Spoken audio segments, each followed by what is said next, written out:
And we are at Carillon Park.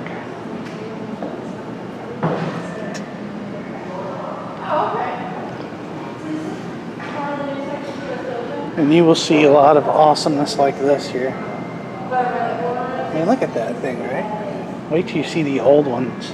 This is a new addition to Carillon Park.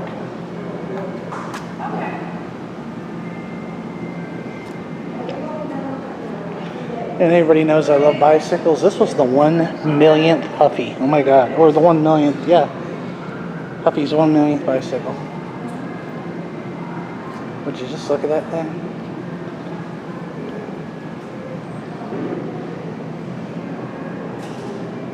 Golly. What a work of art. We all know him. The one who never doped. And a sneak peek at the new section. Holy cow. You know what, Angie? They made it look like the arcade. This is the ballroom. This is the ballroom of the new unopened section. Wow. Sneak peek for everybody. That's beautiful in there. Kind of looks like the arcade in there a little bit, doesn't it?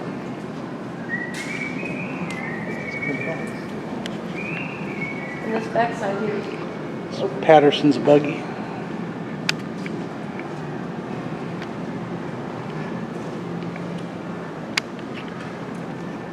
Gillies. Remember Gillies? Mm-hmm. Wow. Oh my God. This is new. Look here.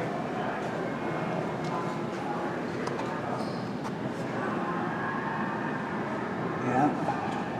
The Wampers, Canal Street Tavern. Gillies. Settlers.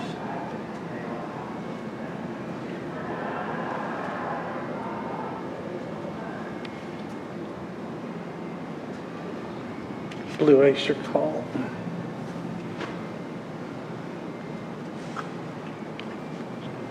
Let me zoom out a little bit here. I'm trying not to get you on camera. We're seeing you don't like the camera too much.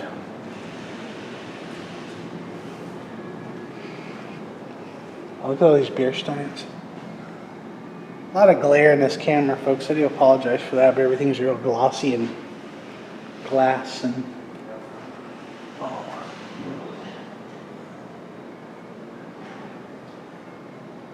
if you watched the Cavalry Project, you'll know we were talking about Marion's Pizza. And I'm sure Cassano is cussing about this right now because they got a Marion sign in Carillon.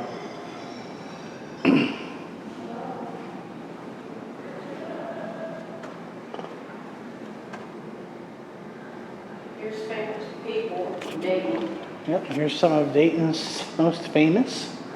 We'll kind of go through these real quick. You all know the Maytag Man. Built in Canada, the Martin Sheen, the Sheen family, Phil Donahue, Hannah, Luton Graham, Sherry Shaw, Paul Lawrence Lunbar, the Ohio Players, Rob Lowe. the Rob Lowe, Jonathan Winters, Harry Sandy. yeah, With Gordon Jump. wow.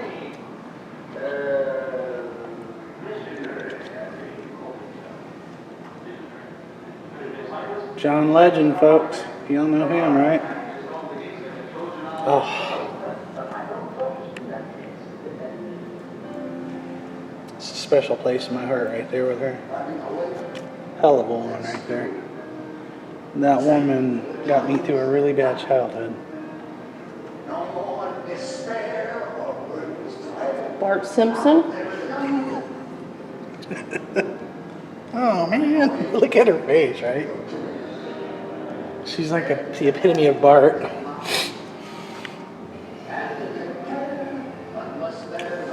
So y'all can say what you want about Dayton, but we have a few pretty awesome things out here. Alright, so that's our first section. And a little bit of history here. This is from the Wright brothers. This is one of their elevators in the aircraft itself.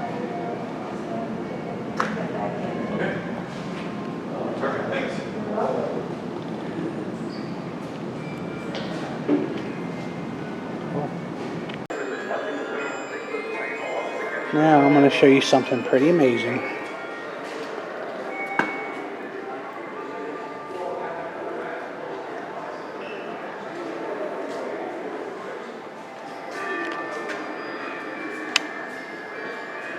Hi, how you doing? Yeah. They're everywhere. First time, all right. One of the things you want to say is, you have a charm here, you have some time, maybe. Where are you from? One thing Dayton is known for is its cash register. No, No, I'm not from Dayton. I moved here a few years. Oh, did you? Yeah. Haven't been here quite yet, so it was the way to kill it right here. Is it rain out there? Not yet. It's starting to spin. Yeah.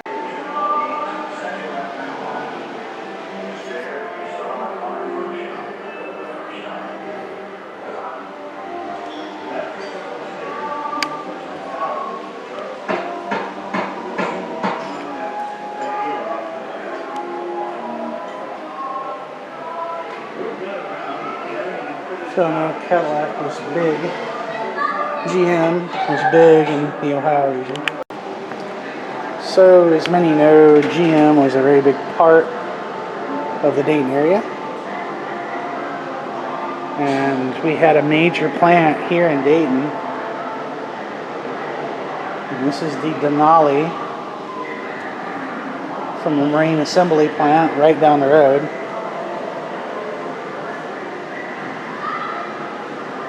A little dark in here. And this is a rare sight, is an S10 in that kind of condition. They made these here right in Dayton. And it wasn't too long ago they pulled the plug on it and GM bailed on us, giving people bailouts, and what a mess. Here is kind of a blow-up cutaway of an S10. Really hard to see, but you see how they've kind of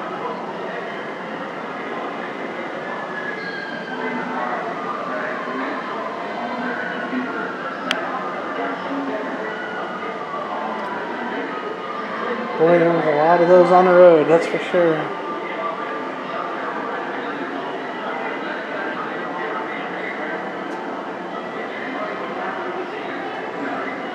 Frigidaire, that was another big one. Frigidaire was huge out here.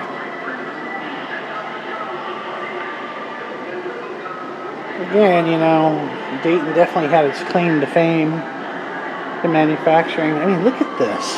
Where else do you see that?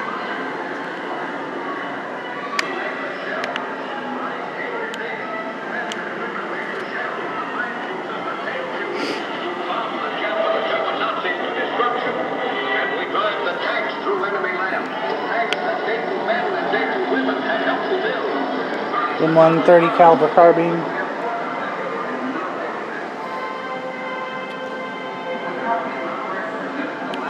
That's this section. Look at that thing.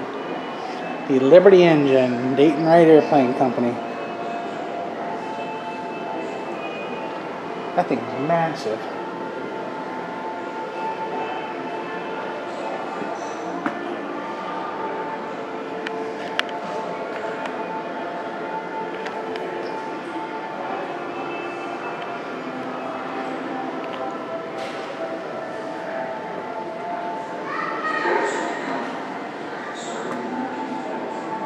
From the newer Global Hawk.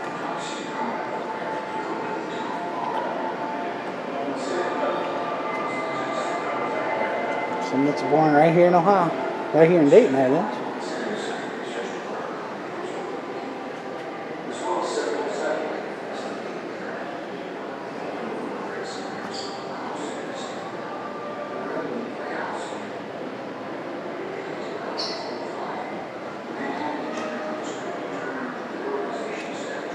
Man, look at the Ubic terminal from LexisNexis. Oh, God. Hey, Matt Shearer, if you're watching this, here you go, man. Yeah, imagine the support we would have had to do on this thing. I used to work for these guys, LexisNexis. I'm just going to leave it at that and just say I worked for LexisNexis. Nice seeing that bit of history, though. theater's about to start. Oh, it is? Yeah, right now. Oh, okay.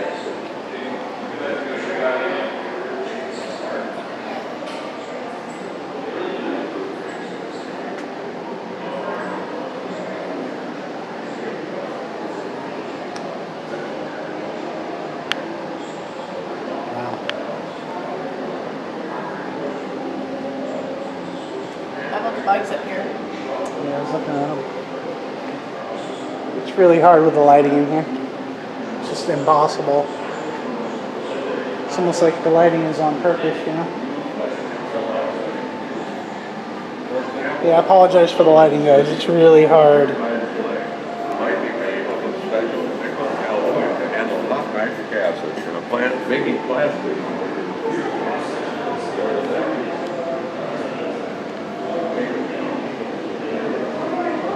Right here. We did him in the Calvary project. Yeah, Peter Coons, if you watched our Cavalry project, this is one of the largest privately held mausoleums in the state. He's buried right here in Dayton.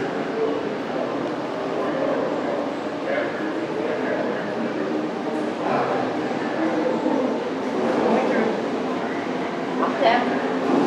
Now, sometimes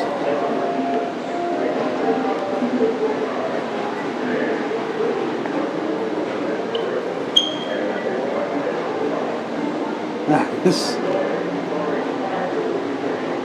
I don't remember that. I don't either.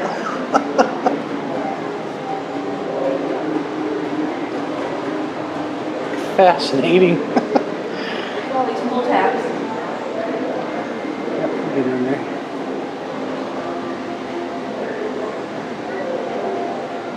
So and a lot of stuff here in Dayton, folks. If you remember, NCR, Wow. standard register. Oh yeah, here we go.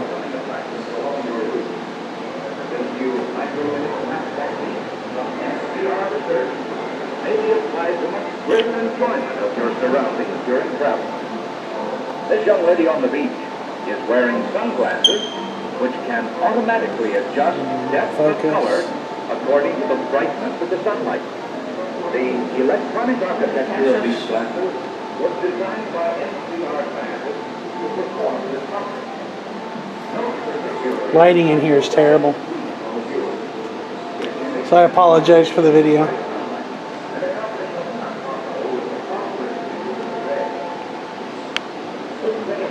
Oh, the U-scans. Oh my god, I got one of these damn things here. Let's go to some real stuff though. Let's check out something incredible. How's that for a payroll machine? That thing must be 3 foot long and 500 pounds. You see this payroll machine? Look at this thing. God.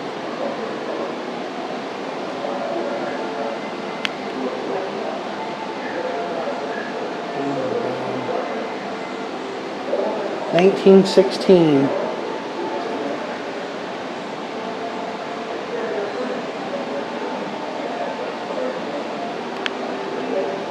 $1893. That's when we built stuff, right? Wow. Cash register 1879.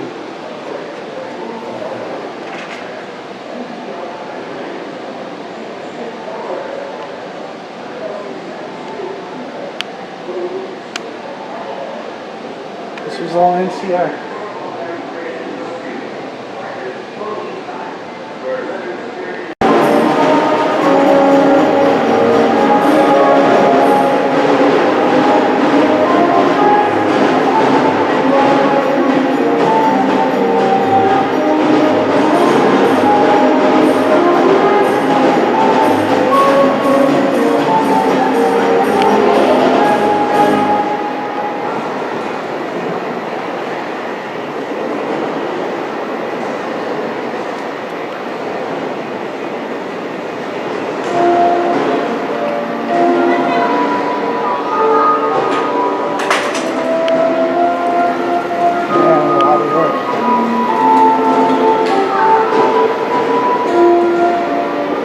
Armco train. It's an actual little engine. Sorry, it's dark in here. He used from AK Steel.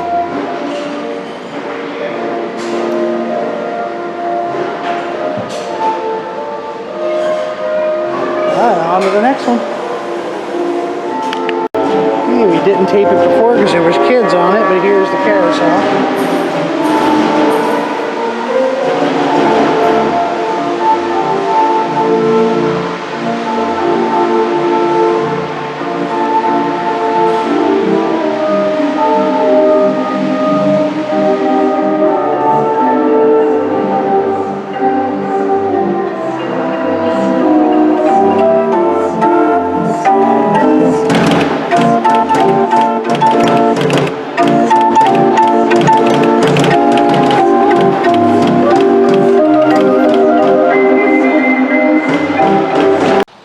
Alright folks, we are outside. I was quiet. We were inside there for a while. A little hard to get filmed, but this is one of the many outside exhibits.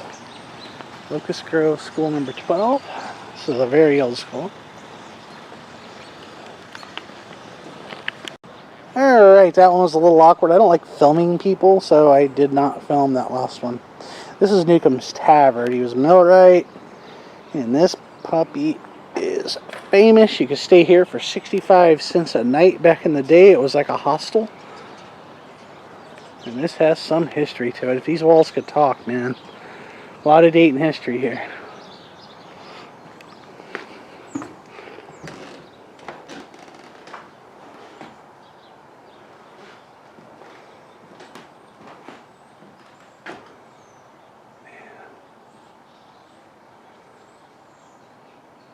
So awesome.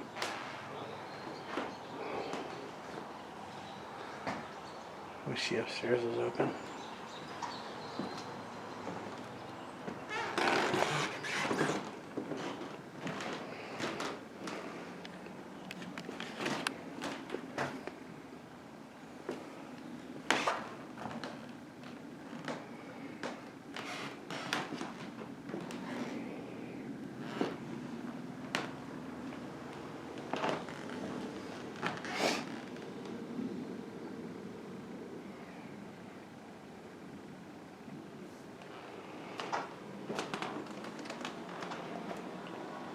That just looks comfortable. Look at that thing. It's like, okay, I kind of want one of these. That looks awesome. And these beds, see little pegs there? They have ropes woven through them, and then like the mattress on top of it, but it was rope suspension. And all those little knobs are for me, so I can zoom in on them. And the ropes would be going up, left, right, up and down. It's pretty cool. So this is Newcombs Tavern. There isn't upstairs, but it is incredibly closed. But here's a little peek up. You can't go up there. Oh my goodness, I would just love to go up there. Just to see this old wood, you know, and a lot of history. Alright, that was Newcombs Tavern. Many of my friends are a fan of sundials in memory of the early settler 1796-1896. Hard to read that. It's covered in water. What a beauty. This whole place is just beautiful. I have no idea where Angie is. We'll find her. She's somewhere.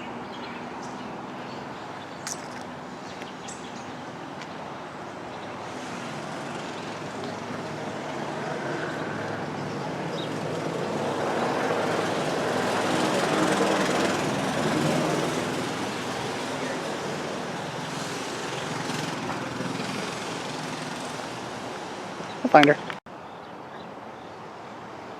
And just, you know. The Newcomb House. Again, there's some things I'm not filming. Tough shit. Newcomb House. Another one.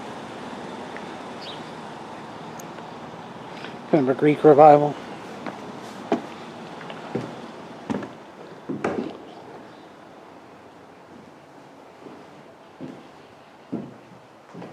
lot of this stuff is closed off. Sometimes they have like interpreters in here.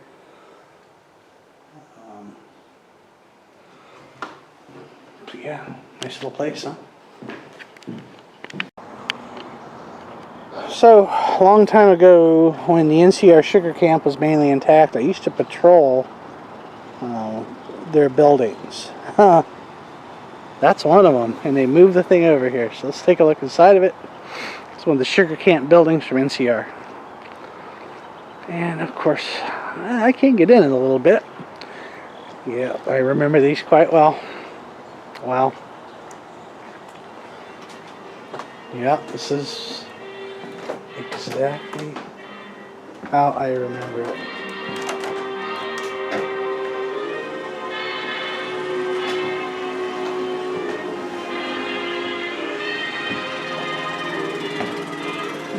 Interesting.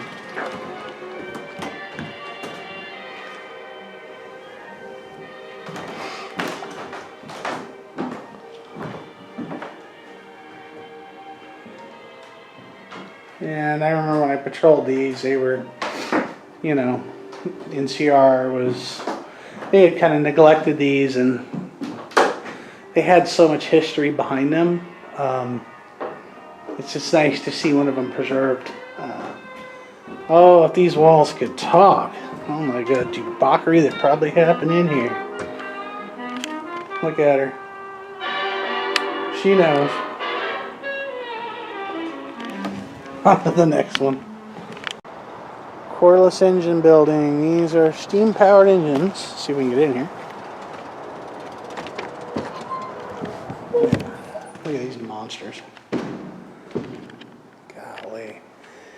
To put things on a scale, I mean, it goes way down in the ground. These tops are probably 15, 20 foot high. This thing is massive. Just massive. These are giant engines. I mean, if you could just imagine the sound of this thing. God. What a monster. All right, next one.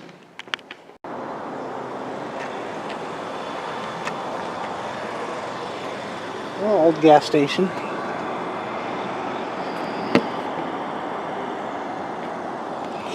And we are pretty close to some friends. I don't know if we're going to be able to see them. But the nest is right up. I'll show it out to you in a second.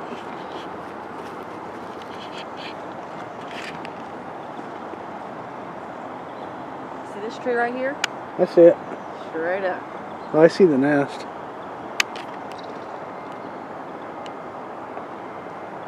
Right there. How are you doing today? Pretty good. I'm just coming out to check in on you because you sent your video for your YouTube channel and just wanted to. So, as some people know, we've had some bald eagles come into the area, and they are nesting above the park. I'm going to zoom in on the nest. They're not there right now. I'm going to zoom in, Angie. I'm going to show you how well this zooms in on that nest. Let me get alongside you here.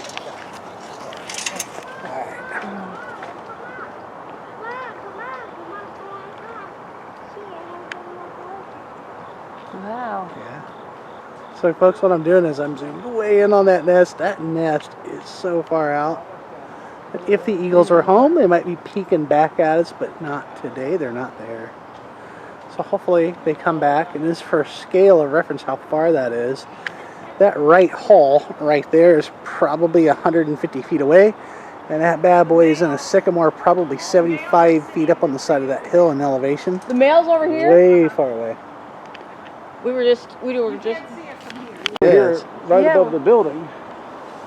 But this time of year they There he start. is, Angie. See him on the video?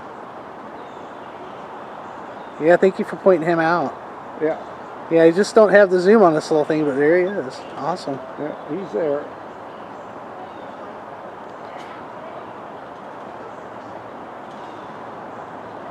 And he's not the best light out here anyway for picture taking, but to the park here. Oh, awesome. And I just had a children's book published, and in it talks about Oregon Willow back in January 2018, January of last year. They came in and took about a month to find a park, but they went to Island Park. They were in those big trees there around the band shell. And then they came down here to Carillon, then they went back to Island, then they went back to Carillon, and finally she started carrying sticks in here. But it's all about the conversation that the birds were having as we were trying to find the right place to eat. And she was determined to get it done, and he was hungry, so he was always flying off to get something to eat. So that was a conversation between them. Stepping out there, isn't it? He's got about a 6-foot wingspan, 6.5. She's about 7 foot. Who knows where? I'm not quite sure where she is right now.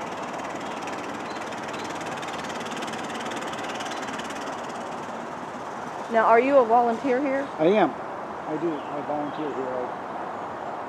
I was actually, when the Eagles came in the park, we had no Eagles in Dayton from 1938 to 2008, 70 years. Dayton Sail, Stoddard Dayton, Carrier, Speedwell, Maxwell. What beauties do we have in here after we saw the Eagles?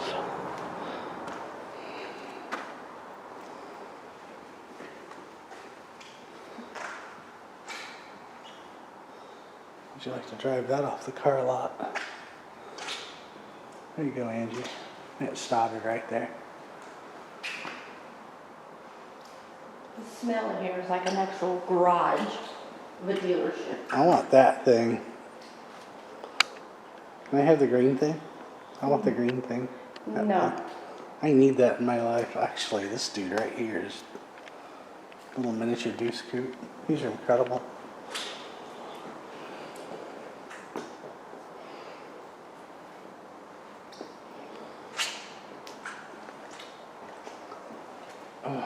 Look at that.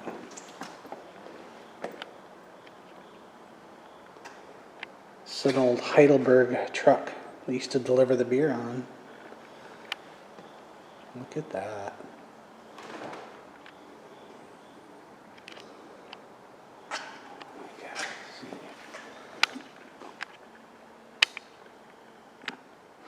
It does have that old car smell to it, doesn't it?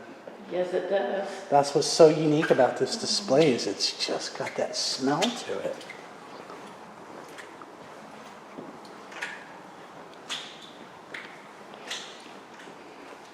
Very cool. It's super nice display right here. It's beautiful cars. Why? Roll out of the showroom in one of these, huh? So this is the flood exhibit to the 1913 Great Dayton Flood. Outside of the building you can see pictures of destruction. And inside you're going to see even more. And it was a touching time for Dayton. That's the Rubicon. We'll come back to him. That thing's monstrous. That thing. With the dams in place, the additional water backs up onto designated land, such as parks and farmland. There is held until all the excess water. Sorry about the lighting.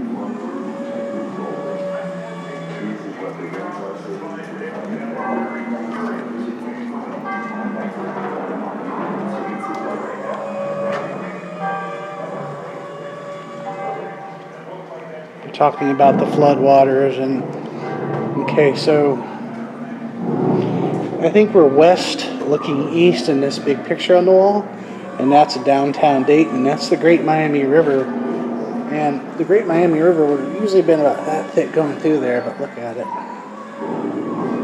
It's just massive and just swallowed Dayton and surrounding. Talking about the water break. There's the YMCA building being overrun with water. There's horses in downtown stuck in the floodwater.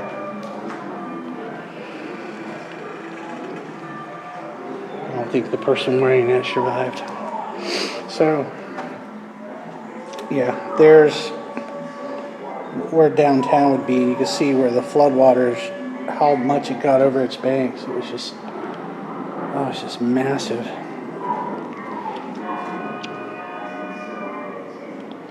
Absolutely massive flooding.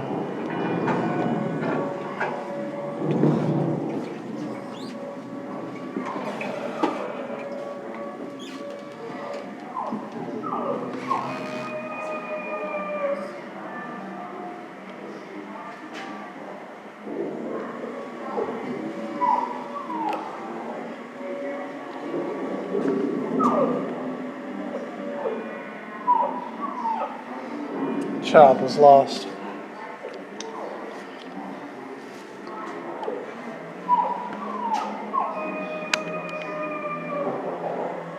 Hey Angie, you recall the insulators I collect? There you go. I have a collection of those things I found in the wild. I think I got it.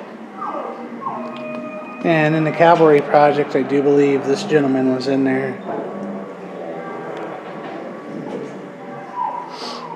And you know, this also talks about the animals that were lost. I mean, just look at that dog's legs. Like a wolfhound.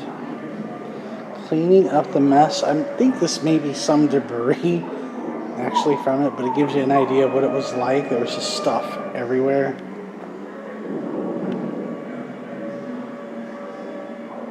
Debris everywhere. One of the old original fire engines. Look at that thing. Isn't it beautiful? You know, the Dayton flood, it had a lasting impact on us. We are surrounded by levees and everything now. Yeah. This is a really interesting piece of history right here. This is that light bulb. Has flood water in it. That is actual flood water from the Dayton flood. So 1913, I mean, this is over 100 years later. It still has the flood water in the light bulb. Isn't that something? Look at that. And this is pieces of dried mud.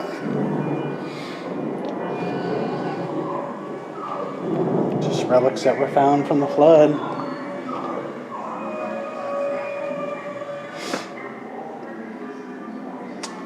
Yeah, it was bad. It was real bad.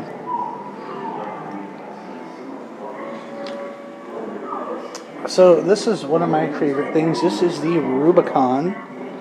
The NCR had their own little trains and engines to tote stuff around. And this Rubicon here, as you can see, they had flatbeds and they would clean up the debris. And this is this monstrous Rubicon. This thing must stand almost 20 foot high. It is a giant engine. There's a picture of Courthouse Square way back in the day.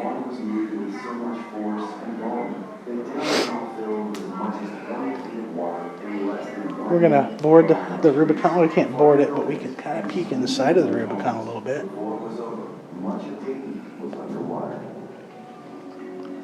To ensure that our city would never flood again, the Miami Conservancy District built levees in the cities and 5 large dams throughout the region, namely Germantown, Inglewood, Washington, Taylorsville, and Huffman. These dams were designed to regulate the amount of water that flows through them and into the city. Today, if our region experiences another massive rainfall, these dams work to prevent an overabundance. And the things we've done today to make sure it doesn't happen again. Water that can flow into the river. Putting dams in place. And of course, these are news forecasters pretending they're going back in the day. It's recreating what actually happened back then. Cheers. This is the Bowling Green Depot, Dayton's first rail yard.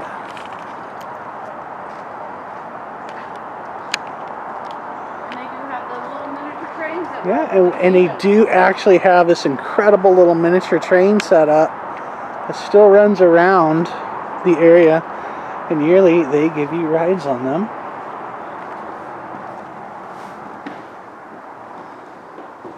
And this is the inside of the depot way back in the day. What it was like in here.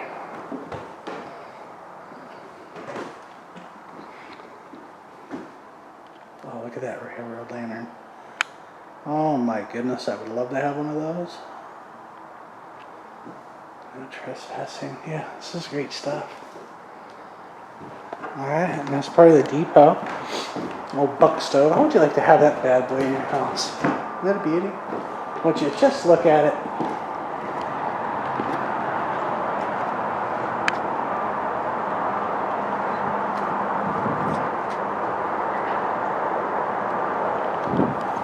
On to the next one. So everybody knows that I'm a former bicycle racer, and what trip wouldn't be complete without one to Dayton Cyclery. This is like one of my favorite places. Alright.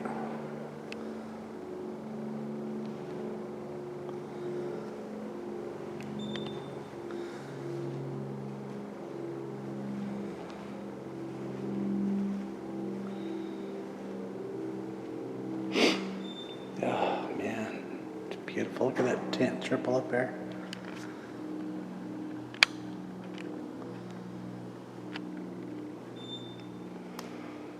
This old racer here. That would be the bicycle of the wooden rims. Let me just look at it. It just looks fast. Look how big the chainring is on that thing. Oh my goodness.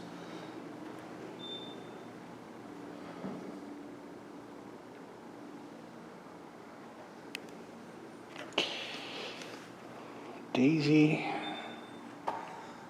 Oh my goodness. I don't know what the story is on this bike, but I'm in love with it. I just want to show you. It looks like aluminum. Just look at the framework on this thing. That's the gear shifter right there. One of my favorite bikes. It's so super unique. So along with aviation,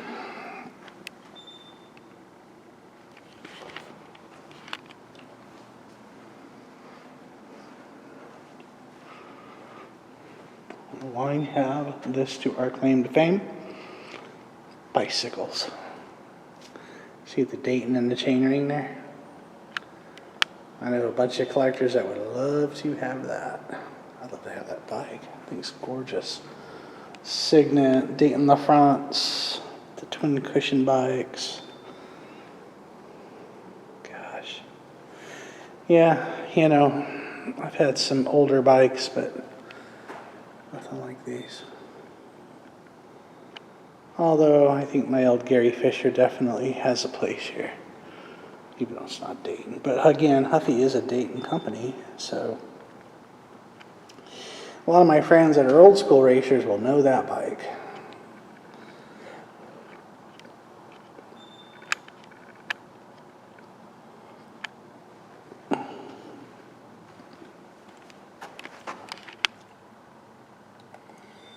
There's the time trial bike. Man.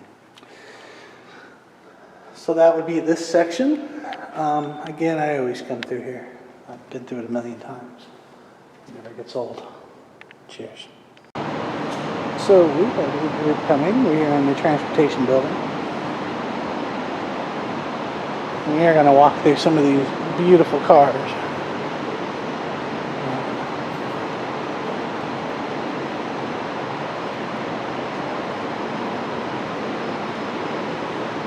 These really are beautiful too. You see all the stained glass up on top of them and the stained glass inside of them. The interurban, look at that.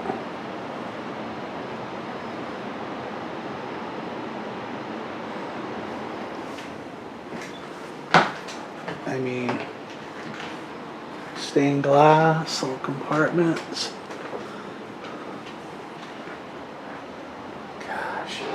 Beautiful. Even they had little windows that rolled down on them. Really not allowed to touch anything in these, and who could blame you? I mean, these things are just amazing. Such a beautiful, well-kept piece of history here. It really is.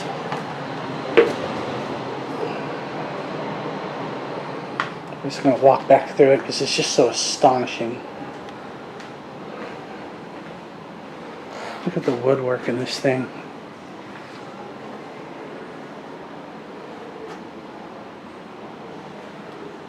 Alright, we have some young children coming. We do not film them. Oh, I just love these things. On to the next one. Cheers.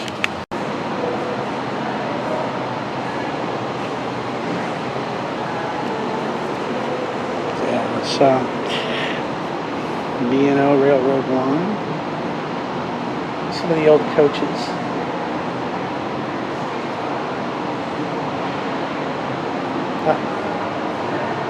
Usually like to take a ride in this, right?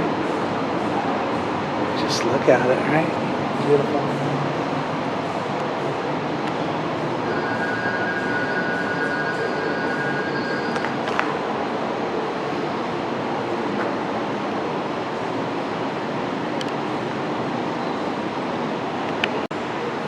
So the B&O caboose.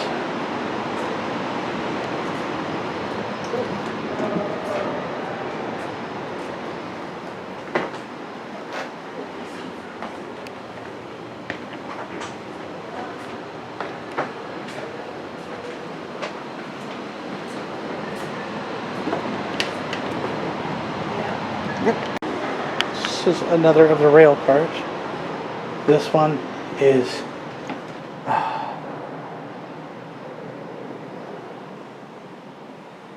I mean,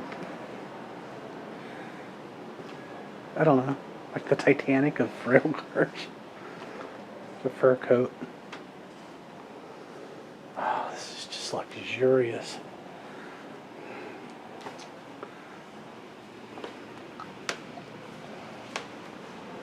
Oh my goodness. I know it's hard to see in here, but this is the actual bathroom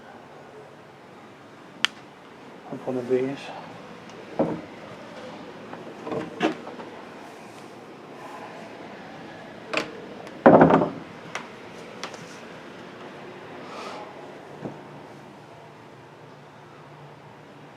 Wow. Or the sitting area. Is that not amazing? I mean, it's kind of hard to tell because it's so dark in here.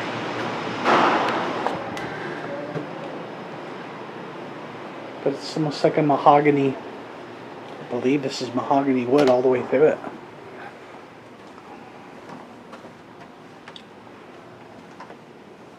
It's just astonishing. Stained glass.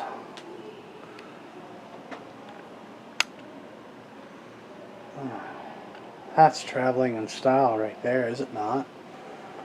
Man, I just...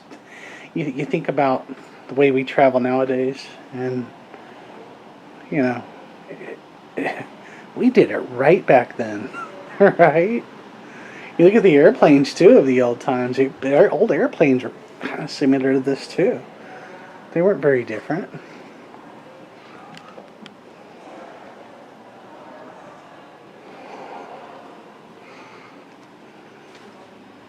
I just had to take another walkthrough of this.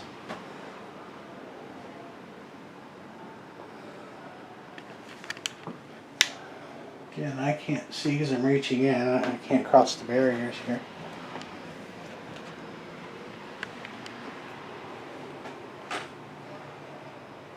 Amazing. Gotta get on the outside and take a look at the length of this thing.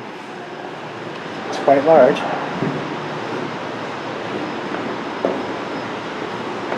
And to give you the scale of this,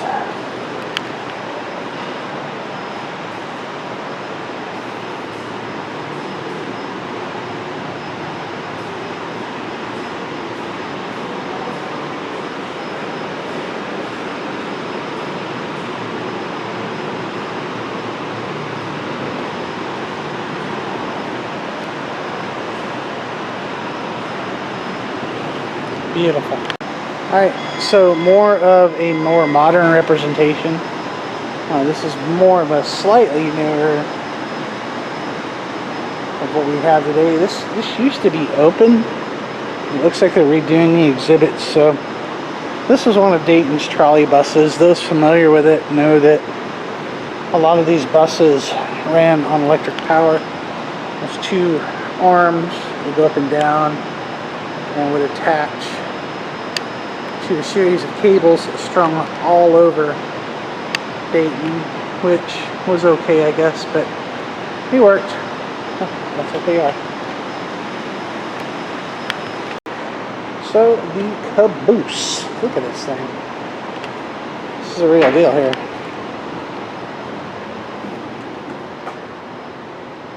So you get in, you have a few benches. Not sure what those were. A few little sitting areas. I don't know what was in here. We have all these closed. They're not going to open them. But storage, various types of storage. A little dinner area. I suppose one of those is probably a head, a bathroom of some type. You got your water. Now this is kind of interesting because that is a water tank, I'm assuming. So we have a buck stove, a sink, and I'm gonna guess that may be the heat off of this. Heated the water. You can see the galvanized backdrop for the buck stove. This thing had to have been a Balderite in. I'm going to test my theory on the water.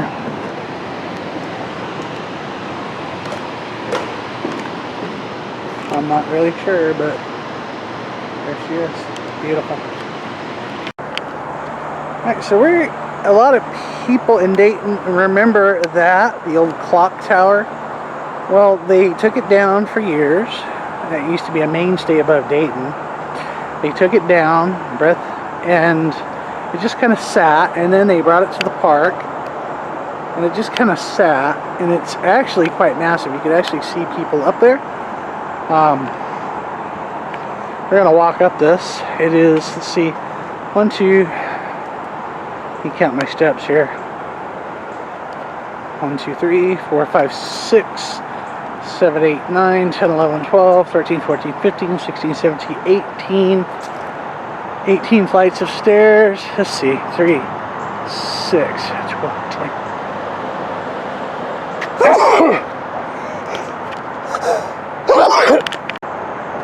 Right. So many people in Dayton know what that is. It used to sit over the Dayton skyline off 75, which ironically is just behind it. So you can see that tower again, clock tower from 75. They rebuilt this tower. That used to be part of a building. And that is going to be 3, 6, about 24, almost 30 flights of steps going up that. So let's see how we do. And we will not photograph the people if they're coming down. We will just stop. So I've got the stair climber challenge here.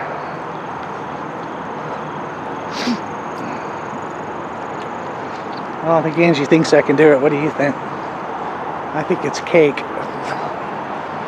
So there's people coming down. I'll try to point the camera down. So first flight. 1, 2,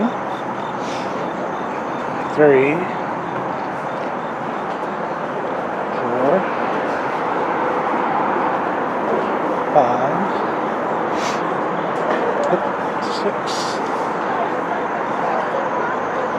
7, 8, 9,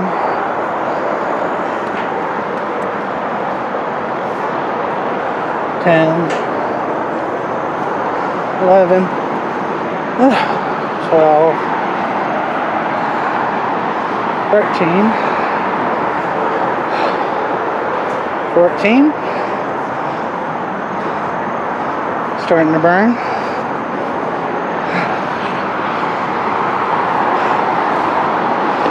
16 flights. 17. Whew.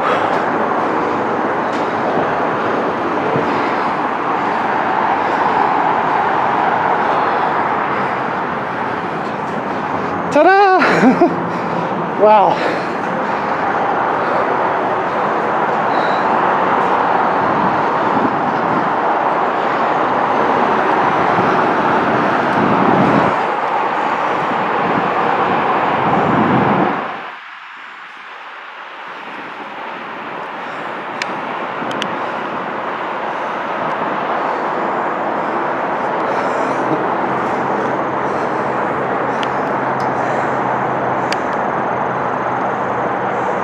That's Nurse Angie way down there. And we are up there. Quite a fall down, isn't it? Up here you can also see the train tracks as they go around the park.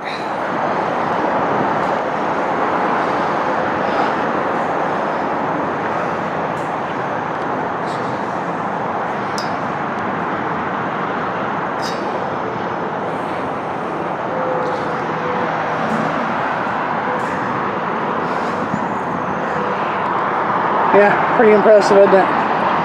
Well, we got up it, so now we gotta get down it. That's a lot of flights of stairs. This seems really up there. So they built this, and it's pretty cool. It's rusting pretty badly, but we'll see, right? I don't know. Built pretty well, I guess. I mean, they didn't protect it from corrosion, is what I'm saying. Time will tell on that one. Cheers. A little bit more history on the tower. We're going to look straight up. Right in the middle.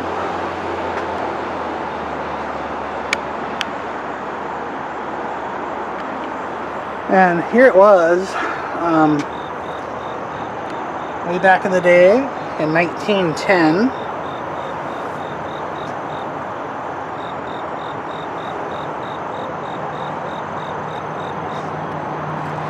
And then they took it down, 1978, and they put it on the old Reynolds and Reynolds building. And of course, they moved it here to Carillon Park. And just this last year, we put her way up there. I'm going to get out a little bit and take a look at it. Some more of those incredible little train tracks everywhere. This is a blast. If you're ever in Dayton and they're running the little trains, they'll run you all over this place. It's quite a neat little ride.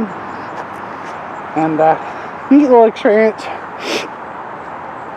little brisk out when they do it, but there's usually a massive line of people wanting to get on there.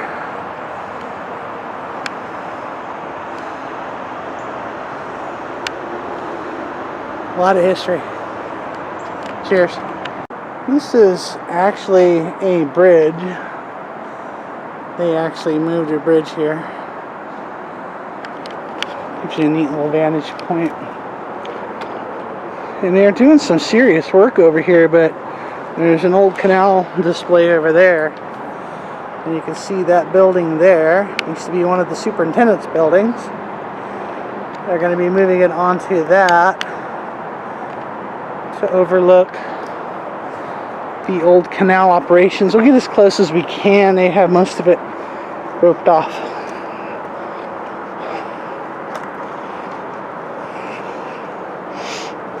So we can get a little close, but not too close, to one of the tunnels for the trains. I guess they could store them in there, whatnot.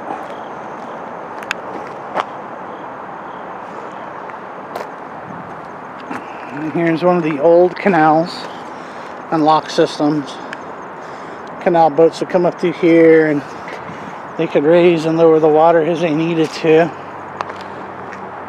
And they are really redoing this, so it's about as far as we can go.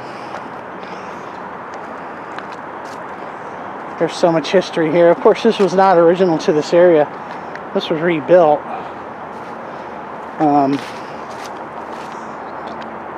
But you can see the improvements that they're making,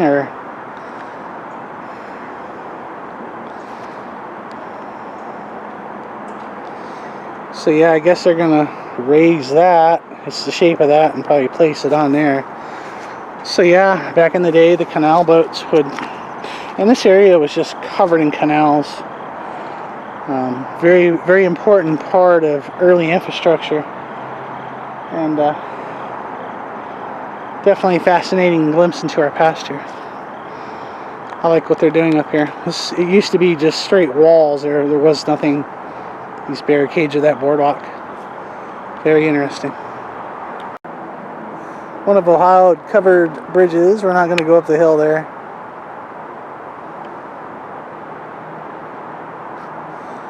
But Ohio has a lot of them. Now the next display is something pretty special. You're actually going to see one of the Wright flyers built by the Wright brothers. It is in a protected humidity controlled climate. Very, very special place up here. And ironically, the eagle that we filmed earlier is roosting right above that building. And their nest is right above it.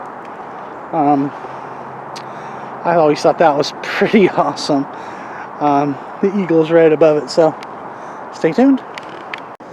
Also, folks, if you know the area, let's see if you can figure out what Angie's doing. Almost got him. Oh, she got him. Maybe. Maybe? Yeah. Oh, he got through. So Angie plays a lot of Pokemon Go, and this place is famous for Pokemon Go, so we're just going to watch her for a second. You can see kind of an outline of Carillon Park. Look at that. And all the points in it.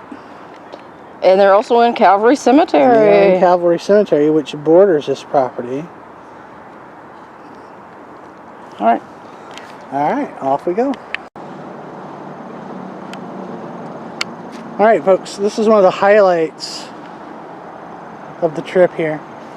Is the Wright Brothers National Museum here at Carillon Park. This is an incredible place. This is called the Dayton Aviation Heritage National Historical Park. This is part of the National Park Service. And, oh, look at that old gristmill. I just love this thing. You know, I always wanted to find and have one of those for my home. I just always wanted one. I don't know why. But there's just something about them. So let's go in and let's take a look. I've been working with it day and night. I haven't seen them this excited the old bike in a shop. long time. It seems that every single evening, Orv says he can hardly wait for the morning to come to get back at it. Don't want to get Angie on film. Part of the Wright Brothers workshop.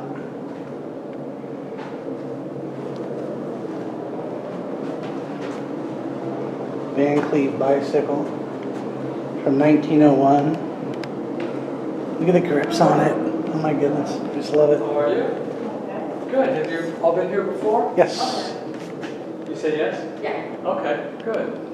Your You know name? your way around then. If you have any questions, I'll be around, or George will be around too to answer whatever questions you might have. Okay. Otherwise,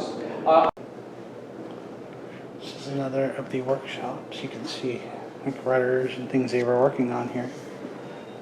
Rudders and kites.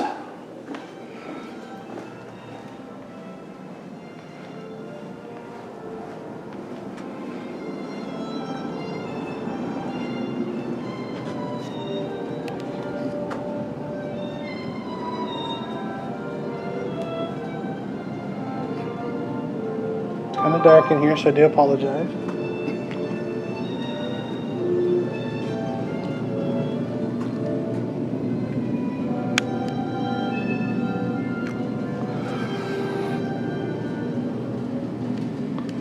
Wow.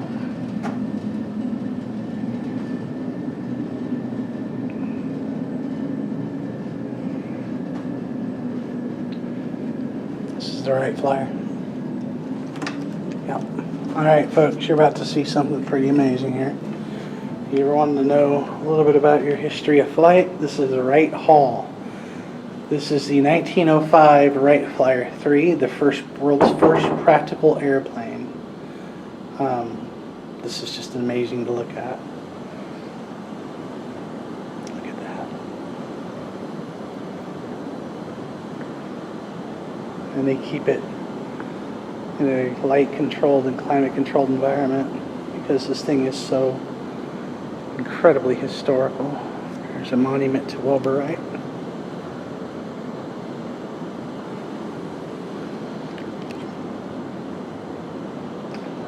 Monument to Orville. Up here, it's kind of hard to read this gold foil text, but yeah. Tail fins.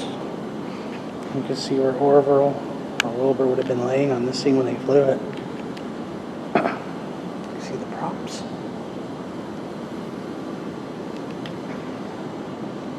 hi, how are you today? Hello. Did you do the lap around the aircraft yet? We're working on it. Okay. Oh, what to a the front beauty. right here, there's a sign that has the airplane stats on it. You know, total weight, engine, horsepower, and all that other kind of stuff. Do you know much about this? Because I can kind of walk and talk with you if you'd like. Yeah, appreciate it. The aircraft is painted silver, and the reason it's painted silver is because there were 2 patents that were not yet granted, and they were afraid of industrial espionage from someone else. So they painted the aircraft, which is actually spruce and ash wood. They painted it silver so people would think it was metal. And if they made a metal airplane, it'd be too heavy to fly.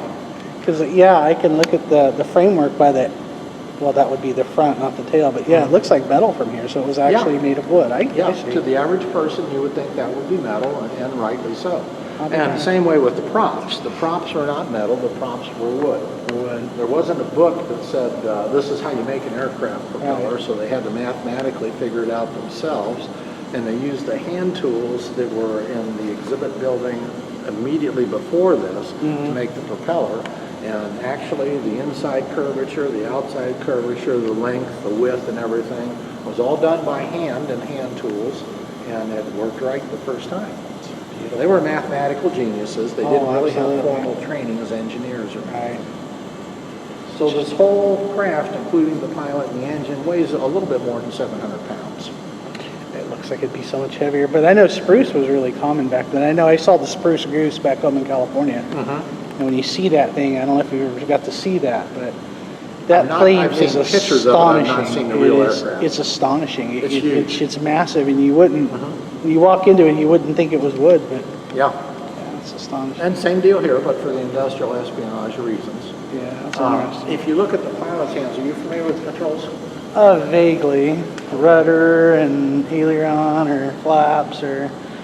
If you look at his left hand, what looks like a stick controls the front elevator. And basically, he pulls it back and that moves it up, and he pushes it down and that lets it dive or lower. Right. If you look at the pilot's right hand, it looks like a flat horizontal ping pong paddle. Right. And what that does is control the rudder in the back, and that eases the plane either right or left into a turn. And then he's laying in a hip cradle. That would be that little silver mechanism right about where his belt would be on his pants. And that allows him to wing warp, which is changing the position of the wingtips, like a bird. When a bird flies, how the tips change and get it into the curves, or like a bicyclist, how they lean into a curve. Right. Engine, of course, it has 2 propellers, and they did a transfer technology on the sprockets from their bicycles and changed them to be able to use them with their aircraft. And if you look at the chain, it's very similar to a beefed up bicycle chain. Again, a transfer of technology. Left chain, as we look at the plane, looks very oblong. Right chain goes into figure 8. And the reason for that is because they have to turn in opposite directions to be able to make it fly. To make the thrust, I see. What a beautiful piece of work. Oh yeah, and keeping in mind that they weren't classically trained as engineers, they were able to mathematically make all the decisions and figure everything out. Just amazing. If it were up to me, we'd still be walking because I couldn't do it. Wow. In 1990, this was named a national landmark, and in 2003 was also named a mechanical and engineering landmark. There is no other aircraft that has either one of those designations, let alone both. Now, this is also actually under the National Park Service now? Yeah. Or the national designation, Yeah, I got you. There's a plaque right there. Okay. Right there with those 2 designations, and if you want to shoot it. And then these are all parts and pieces from different aircraft. And then what you see, this is the actual plane that in October 5th, 1905, flew and became the first practical aircraft. It's the first practical craft because of 4 reasons. One of which is that it'll stay in the air as long as there's fuel and fuel tank. The second is the pilot can take it off and land repetitively as long as there's fuel available. A third would be it can turn circles, and the fourth would be it can do figure 8s. So that makes it the first practical aircraft. They had the first power aircraft in 1903, in 17 feet out of North Carolina, flew 120 feet in 12 seconds. So this one would stay up in the air for about 39 minutes or slightly.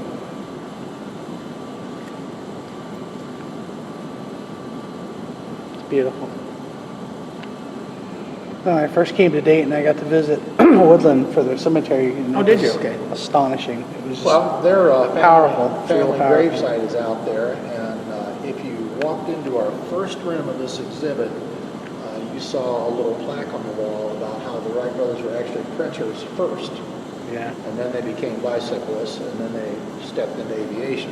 While they were printers, one of their high school classmates was Paul Lawrence Dunbar, Mm-hmm. and they did a lot of print work for him. And he is a very famous poet from the Dayton area, and his family gravesite is about maybe 50 feet slightly northeast of the Wright brothers out there in the Woodland Cemetery.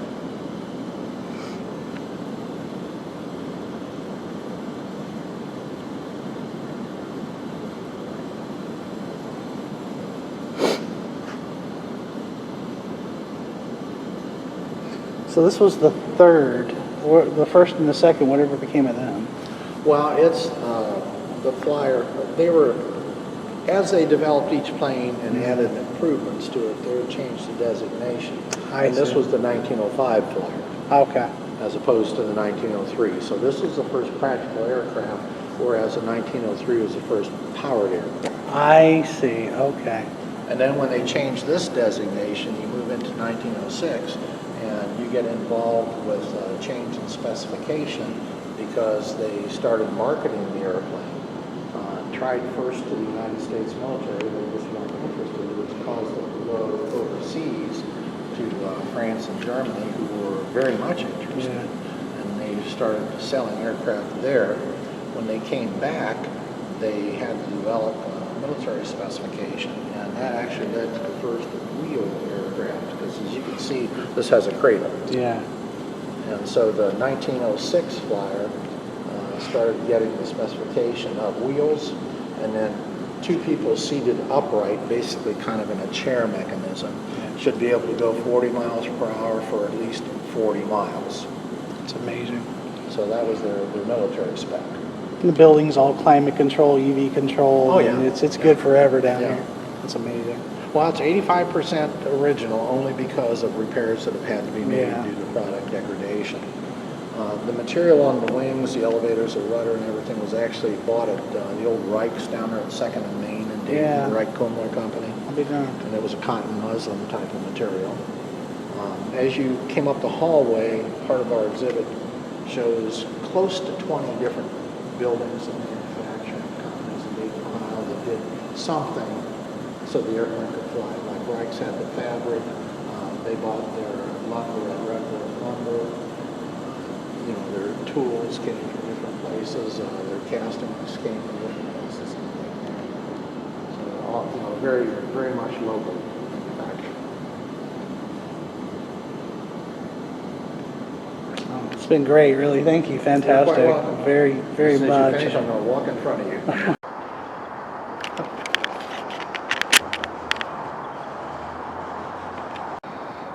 Whose gift of powered flight lifted our world forever skyward. This bench commemorates the Regional Bicentennial Commission funded by the Montgomery County Regional Arts and Cultural. And that would be the hats of Orville and Wilbur Wright. So this is the Carillon Grist Mill. As far as I know, I believe someone actually does live here. Florida, the caretaker of this place, there's, as you saw up there, National Park Service, very, very important place. So there's a lot of antiquities here that need to be watched over and protected. And we have the grist mills, and I love these things. I just have always loved them.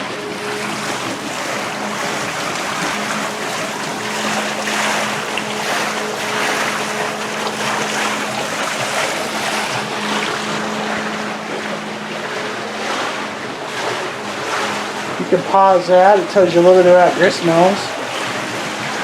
There's a grist stone.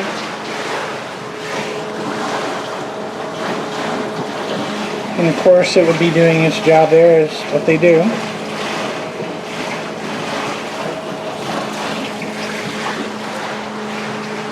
Looks like it is closed up today, so we can't go in there. Kind of neat. So another thing about Carillon is the history on the hill. Up in there, there's some trails, And we're not going to go up there today, but you'll notice a bunch of new stairs, and they look like they've done a fantastic job of rebuilding this. You got like an archaeology dig zone, and you've got, as we say in hiker terms, Escalador de Muerte, the stairs of death. So it just goes and goes and goes. There's slides up there. There is the old, like I think it was a children, I may be wrong on this, but I know that the foundation is up there for the old TB clinic or the hospital up there, very old. There's also an old Indian fort bordering this property. Pretty cool. That's from the Yeck family. Yeck family, they also have Bill Yeck Park in the Dayton area. Marie All, this Marie All was incredible person. Local Daytonians and outdoors enthusiasts know exactly who that is. So, wonderful conservationist. And I forgot what is in here. Oh yes, okay. This talks about a little bit of the history on the hill. Okay, you got Bill and Dottie Yuck. They are big supporters of the park. I'm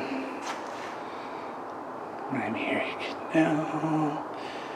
And this is part of Cavalry Cemetery. Right here. I actually live down close to this. What it used to look like here. There's the tower.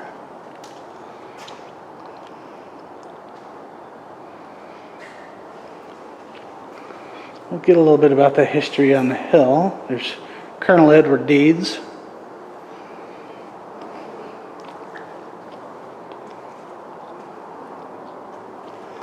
Oh my. Yeah, now, hey Angie. Yeah. The quarantine hospital, they actually have a different picture of it I've never seen before. You used to be able to see it from Cavalry Cemetery, and the tree line was down. You cannot see this now because it's just shrouded by trees. So there's the Great Miami River. This is west of the Great Miami River. So that would be West Dayton. This is Cavalry Cemetery. That's the quarantine hospital view from, I'm guessing, somewhere around the chapel area. I've never seen that view before. This is another view of that structure, which is now nothing but a basement, a foundation wall. And you would not be able to recognize that now. It's just a foundation on the side of a hill in the middle of the woods. Here are some of the artifacts. Different vials, pieces of glass, and I'm a bottle collector, so of course I'm going gaga for this right now. If you ever find old glass near a site like this with an enclosure, there's still fluid in it, be super careful, just leave it. It could be full of morphine, cyanide, you don't know what's in it. And, you know, in places like this, it's usually nice to not take things. Near this is, yes, here it is. Okay, so this was the Indian fort that borders Cavalry Cemetery and this property. I have been down there. I can attest to this, the ridge. I've seen this a long time ago, and it is forgotten, but it's there. And now you can't even really see this because, for one, it's really hard to get to on purpose, and it's really overgrown. But ancient monuments in the Mississippi Valley, yeah, I'd never seen this before.